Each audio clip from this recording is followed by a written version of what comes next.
Bonjour. Dans la suite des vidéos comment faire un caisson basse, je vais vous montrer comment tracer votre caisson basse afin de fabriquer votre propre subwoofer. Bien entendu, afin de comprendre le traçage, il vous faut avoir déjà visionné la première vidéo. Je vous mets le lien dans la description. Vous verrez qu'il n'y a pas besoin de manipuler particulièrement un logiciel dédié, de manipuler la 3D, etc., etc. Une simple feuille assez grande, pour ma part j'utilise des affiches, afin de réaliser mes épures qui, elles, me serviront à reporter les traits sur les planches. Bien entendu, si vous voulez réaliser vos plans en 3D, réaliser toutes les coupes, etc., etc., il n'y a pas de souci. Mais pour ma part, un caisson basse clos, c'est assez simple, et la vue du dessus et du côté me suffiront. La dimension de perçage pour le haut-parleur que j'ai mis à 36 dans la vidéo sera peut-être à revoir, car je n'ai pas mesuré sur place sur le haut-parleur les vraies cotes. Ce même perçage n'est pas non plus défini en hauteur.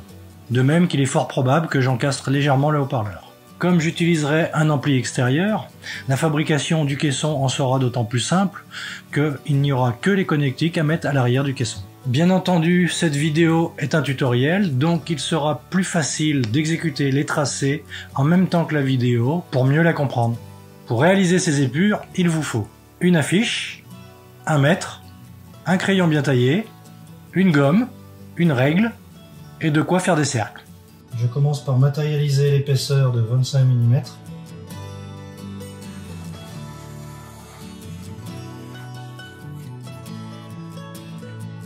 Nous savons que la profondeur est de 49,2. En me mettant à 10, ça fait 59,2, à laquelle je rajoute tout de suite les 25 d'épais. Par acquis de conscience, je mesure à chaque fois quand même, parce qu'en mettant à 10, c'est souvent qu'on fait des erreurs.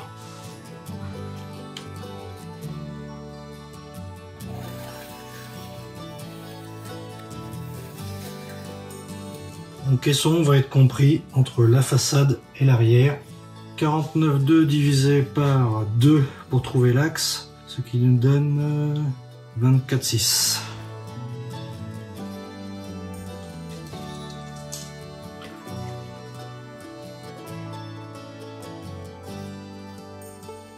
Ok, 24,6.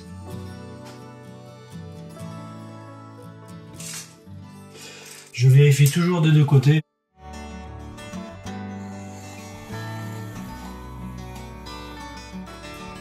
Trace l'axe.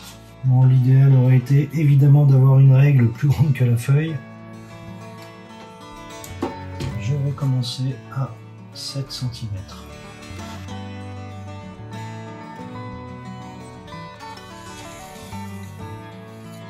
La largeur est de 42,2. La cote la plus importante est celle de l'axe.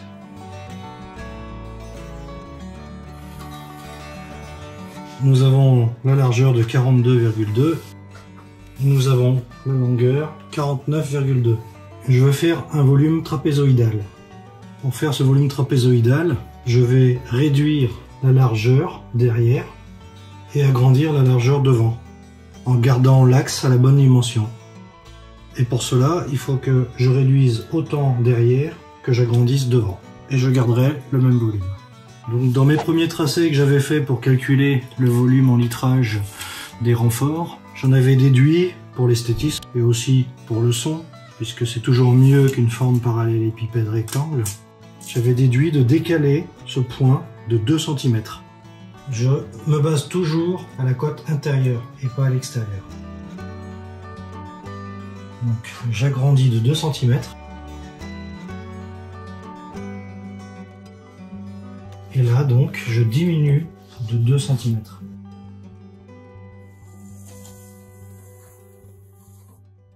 Si le tracé est précis, nous devons passer pile par l'axe. Nous avons donc ici le tracé intérieur de notre enceinte. Je vais tout de suite symboliser l'épaisseur.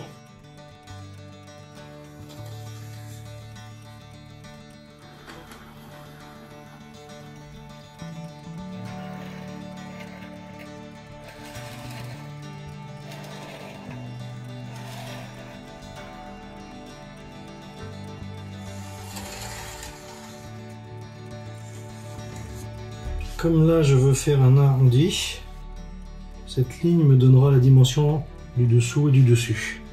Là il faut que je définisse aussi l'arc de cercle que je veux donner 42,2, ce qui me ferait 21.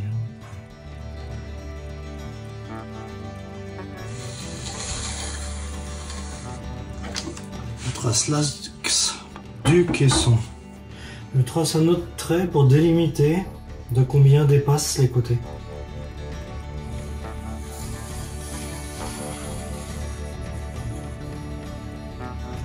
Là, je vais diminuer de 5 mm parce que je voudrais faire un petit arrondi là, un autre arrondi, et dégraisser comme ça, donner une impression de bombée.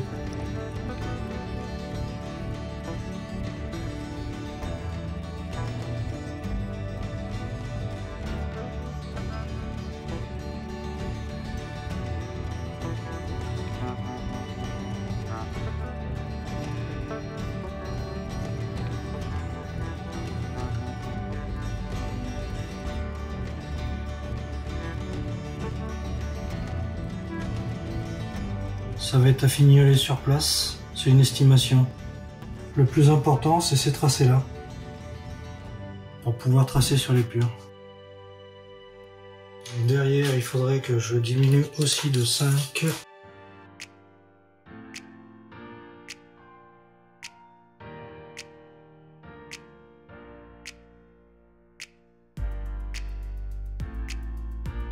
Voilà, l'idée, c'est un peu celle-ci. Voilà l'intérieur de notre caisson, en sachant aussi que là, il y a un arc de cercle. L'arc de cercle va venir à peu près comme ça. La façade, le fond, les côtés, avec ces dimensions qui sont très importantes.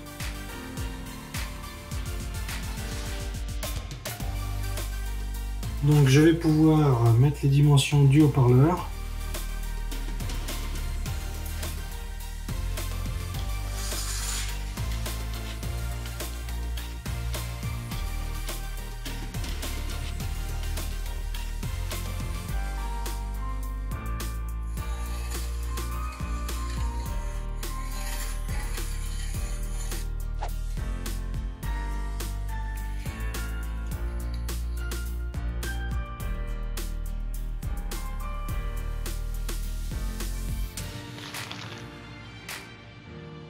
Nous avons là l'emplacement pour le haut-parleur.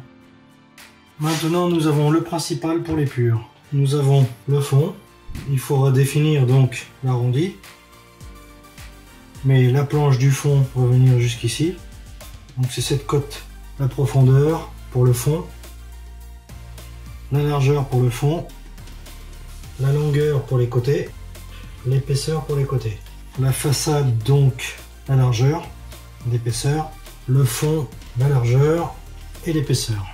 Passera par-dessus, le dessous aussi. Nous avons fait aussi l'emplacement du haut-parleur.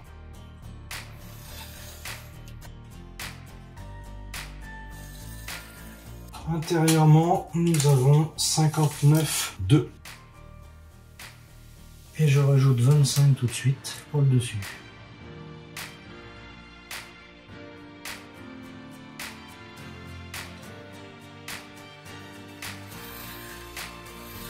Nous savons que cette planche-là va venir jusqu'à là, et celle-là aussi. 15.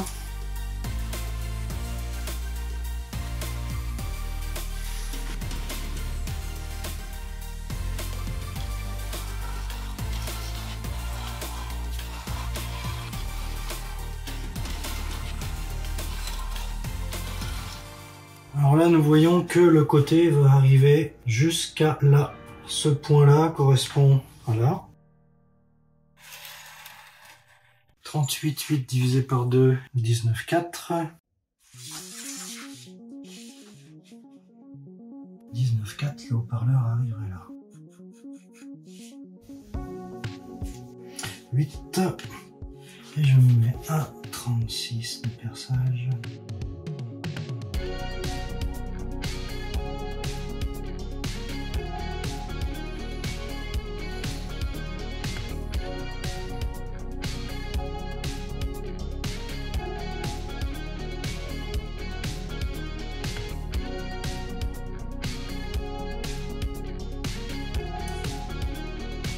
C'est un peu pour ça que la première feuille pour l'estimation des 5 litres du renfort est importante.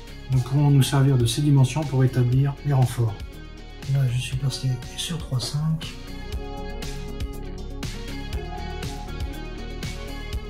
Pour l'instant, je n'ai pas tracé fort. 5.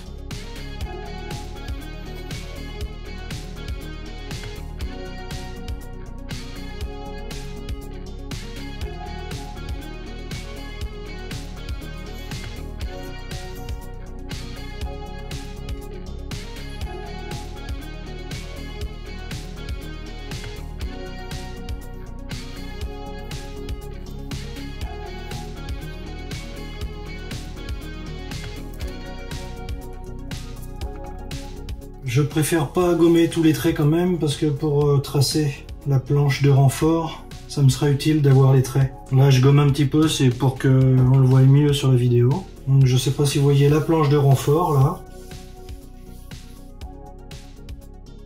Alors les cotes, je peux pas vous donner des cotes précises puisque pour utiliser la même cote, il faudrait faire la même enceinte. Par rapport à cette enceinte-là, je sais que les cotes que j'ai mises, elles font 5 litres pour correspondre au calcul. Alors bien évidemment, si lors des calculs, vous n'avez pas fait, comme je vous l'avais dit, l'estimation du litrage des renforts, vous allez perdre du temps. Donc là, le trait d'axe, je vais le gommer un peu pour pas s'en mêler les pinceaux. 5.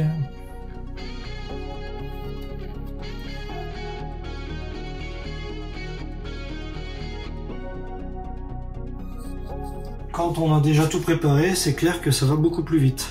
Donc éventuellement, je referai les calculs des renforts. Et si jamais il me manquait un peu, je peux toujours à cet endroit-là descendre un petit peu.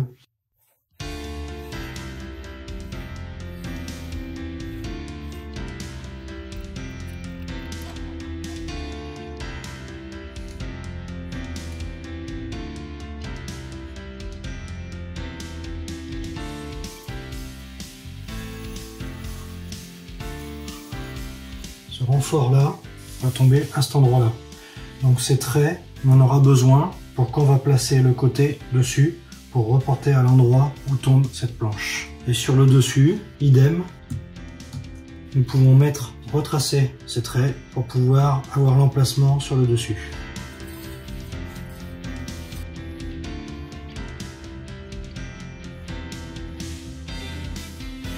Je ne sais pas si vous visualisez correctement, mais cette planche arrondie là, c'est celle-ci. En fait, les côtés vont monter sur le dessus va être pris entre les deux. Mais par contre, il va dépasser sur la façade et sur l'arrière. Là, je n'ai pas dessiné, parce que ça, je vais le faire à la main, à la finition. C'est vraiment pour l'aspect esthétique. La vue de face ne sert à rien. La planche de la vue de face, c'est celle-ci. Et ça, c'est sa largeur. Il y aura juste le perçage à définir où on placera le haut-parleur. La face arrière, idem, sa largeur et sa hauteur. Voilà, le traçage de notre épure est terminé. Il nous restera à placer les planches dessus afin de définir les coupes. Normalement, ces deux vues nous suffiront. J'espère que je n'ai rien oublié car contrairement au tutoriel sur les réalisations d'enceintes acoustiques de très haute qualité que vous pouvez retrouver sur le site internet de la chaîne, je n'ai absolument rien préparé à l'avance et j'avance au fur et à mesure. Donc si je fais des erreurs, vous les découvrirez en même temps que moi. J'espère que ce traçage de caisson basse vous aura intéressé. Vous pouvez toujours aimer, partager et je vous dis à bientôt.